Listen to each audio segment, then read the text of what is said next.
Hi, I'm Dave Brandon, Director of Athletics at the University of Michigan, and you're watching The Hot Seat with Zach Damon.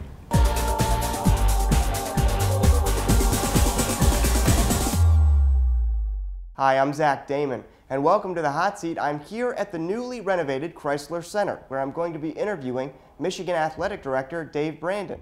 As a football player here in the 1970s, what do you feel was your fondest memory? Well, there are many fond memories. Having the opportunity to play under Coach Schembechler and learn from him was pretty special. And frankly, I took a lot of what I learned from him, stole it, and applied it in my career and some of the things that I've done after my time in athletics. And certainly that was really, really important. The other thing that a lot of people don't realize is what you really take away when the victories fade and all that. What you have is a lot of friendships, and the fact that you played for 4 years with a bunch of guys, you lived with them, you won with them, you lost with them, you were happy with them and celebrated, and you cried with them. It's a bond that even decades later is very, very strong, and that's pretty special too. Looking back, could you ever have imagined that you'd be sitting here as the Director of Athletics for the University of Michigan? No. That was really never a goal or an ambition of mine. It wasn't something that I had really considered because my career route went in a completely different place. But you know, sometimes doors open and opportunities avail themselves, and in this case it did, and it just seemed like the right thing to do. It's been said that you're a big admirer of Don Canham, the past athletic director, and he's credited by many to have revolutionized intercollegiate athletics as a marketer, promoter, and fundraiser. So because you admire him, do you apply any of Canham's business philosophy in how you operate as the athletic director here? Well, I've really, through the course of my career, tried to steal great ideas from everybody I can find that I respect. And there's nothing wrong with history being a teacher and looking at successful people and what did they do to accomplish that success and emulate it. And Don Canham would be, by anybody's standards, one of the big innovators in college athletics. And that was the thing that he was really known for and best at. He didn't fear change. He was willing to try new and different things, even at times when there was blowback from traditionalists who didn't necessarily agree. He believed that change was good and that he was going to go out there and try to do things a little bit different, and I really respect that, and I've tried to do a little bit of that here at the University of Michigan myself. Well, speaking of what you've done and what you're trying to do, what are some of the goals that you have set as your tenure here as the athletic director? Well, in the world of big-time college athletics, there's no shortage of measures. Everything's measured. There's statistics everywhere, there's rankings everywhere, and so predominantly what we want to do is create a great athletic and academic experience for our student athletes. We want to graduate young people and have them go off and be successful in life. And along the way, we'd love for them to win a championship or two, because we think that better prepares them for life, because that feeling of championship, that feeling of team, that feeling of accomplishment provides confidence and energy to go out and do it again in other ways. And so we really embrace the notion that we want to have great young people who represent this university well, help us build a really strong brand, go out and do great things, hopefully accomplish some important things on the field or in whatever realm of competition they're involved in. We want to win championships. We want to be the preeminent athletic department in the country. We want to grow, and we want to represent this institution in a way that makes all of our alums and all the supporters of the University of Michigan proud. In 2006, you expressed interest in running for state senate. Of course, you announced later that year that you wouldn't be running. So would you ever consider running for office again? Well, actually in 2006, it was the U.S. Senate that people were talking to me about running, and it would be fair to say that I considered it, but it was never something that I gave strong consideration to. It's interesting, in the world of politics, the less you talk about a plan, the more people speculate about what you're thinking. And so there's a lot of speculation about my desire to jump into politics, and I, from time to time, had thought about that, but truthfully, I didn't get very far. I never formed a committee. I never really seriously dove into that, simply because I was happy doing what I was doing, and I chose to impact the lives of others in other ways. So I think at this stage in my life and career, I'll leave politics to the politicians.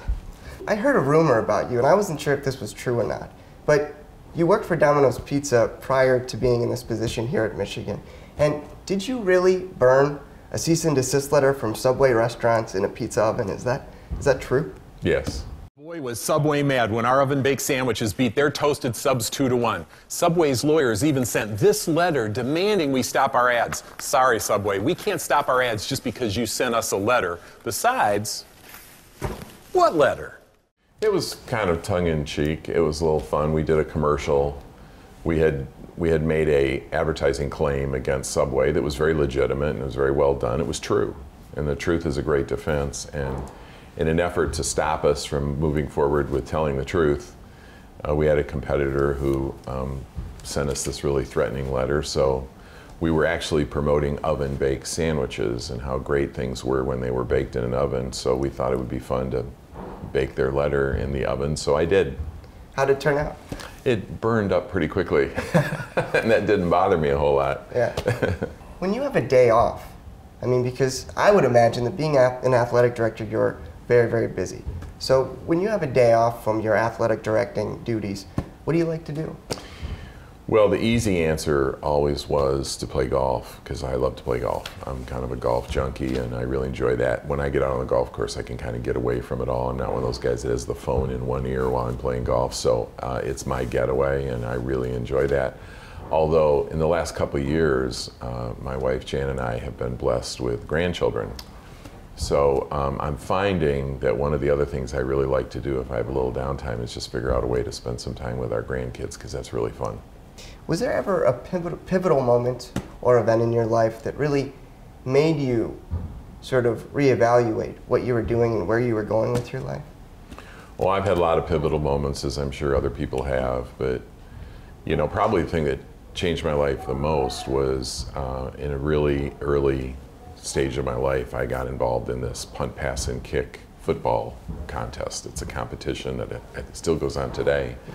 And I was actually involved in a family business. We had a family farm, and I was never going to be able to play sports because we were really involved in this business, and I was integral to it in terms of the amount of time that it took.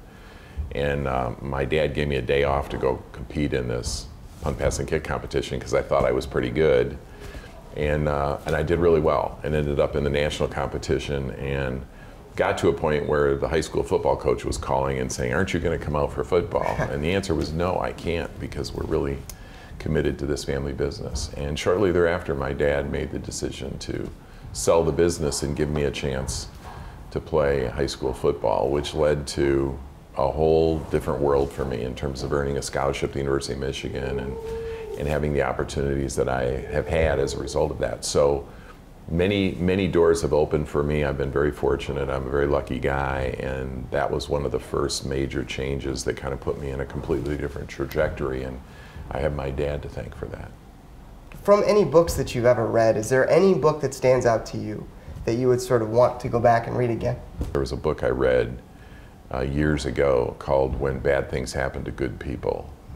And I actually bought a bunch of the books, and whenever I run into a situation where somebody is truly a victim, a really good person is really victimized by something that you just can't figure out, why would something like that happen to somebody as good as you? This book is one of the best reads I've ever had in terms of trying to reconcile that. It was written by, interestingly enough, a rabbi. Rabbi Kushner, and I've recommended that book. I've given out that book, and last week I found myself thinking I should go back and read that book, because that's a book that I probably will go back and read. Here's the burning question that I've wanted The burning question? The burning question that I've wanted to ask you since we met. What does Dave Brandon want to be remembered for? I don't think about that a lot.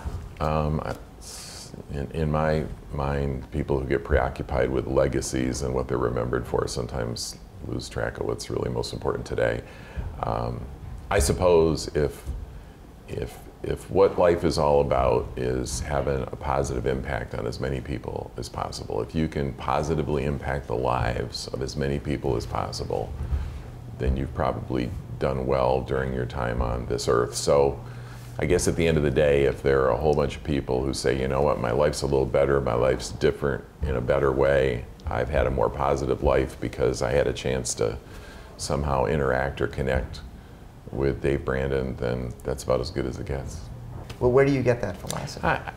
I just grew up in a small town and worked in a farm and had parents who worked hard, and we had to work for everything that we got. And I think when you have that experience of coming through that and having the values that come from knowing that you're not going to get anywhere without help from others. And it doesn't matter whether it's Coach Schembechler or people who have given me an opportunity in my career, or Mary Sue Coleman, who invites me to be the athletic director here at Michigan. Somebody is opening a door for you and providing you an opportunity. And if you forget that and you think it's all about you, then I think you lose track of the main thing. I live in a world in athletics where there's really two kind of people. There are people who look at the glass half full, they embrace the things that are happening positively, they keep it in perspective. And then I also deal with some people who, whatever it is, it isn't good enough, whatever decision's made, there's a way to criticize it. And so I see those personality traits and deal with those people all the time. They're called fans, and fan is an abbreviation for the word fanatic. And sometimes they're fanatically positive and sometimes they're fanatically negative, and I see that. And it's a reminder that there are opportunities in life to make decisions as to whether you want to be an optimistic, positive person or whether you always want to try to find fault with something. And thankfully, most of the fans of the University of Michigan are optimistic, they're positive, and they're pretty happy with what our university stands for. Wonderful. Now, if I was a prospective student or athlete and I was considering coming to Michigan, what would you say to me?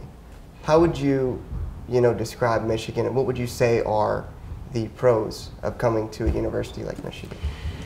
There are universities out there that have incredibly impressive academic credentials. And when you go there, the academic credentials will inure to your benefit because that degree that you receive is going to mean something when you go out in the world. There are other universities out there that are known for having incredibly big-time, highly competitive, highly respected athletic programs. There are very few that have both at the level of the University of Michigan. You can come here as an athlete and compete on the biggest stage, wear a brand, be a part of a program that is world-renowned, it's global, be a part of an alumni base of nearly 500 million people, and have all of the benefits that flow from that. At the same time, you can earn a degree that will provide you the opportunity to go out in the world and be successful because people respect so much what that degree means. And that's pretty special and pretty unique, and that's what we sell here at the University of Michigan. Let's see, is there anything else that you would really like me to highlight in this interview that you want people to know, that you want viewers to know?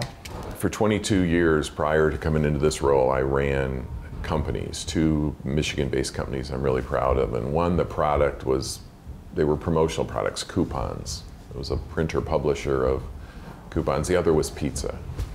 The product that I manage right now, which is the most precious product I've ever managed, are 18 to 23-year-old young people.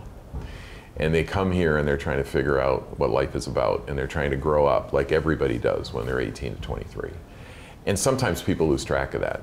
They see these incredibly talented, capable, strong athletes out there.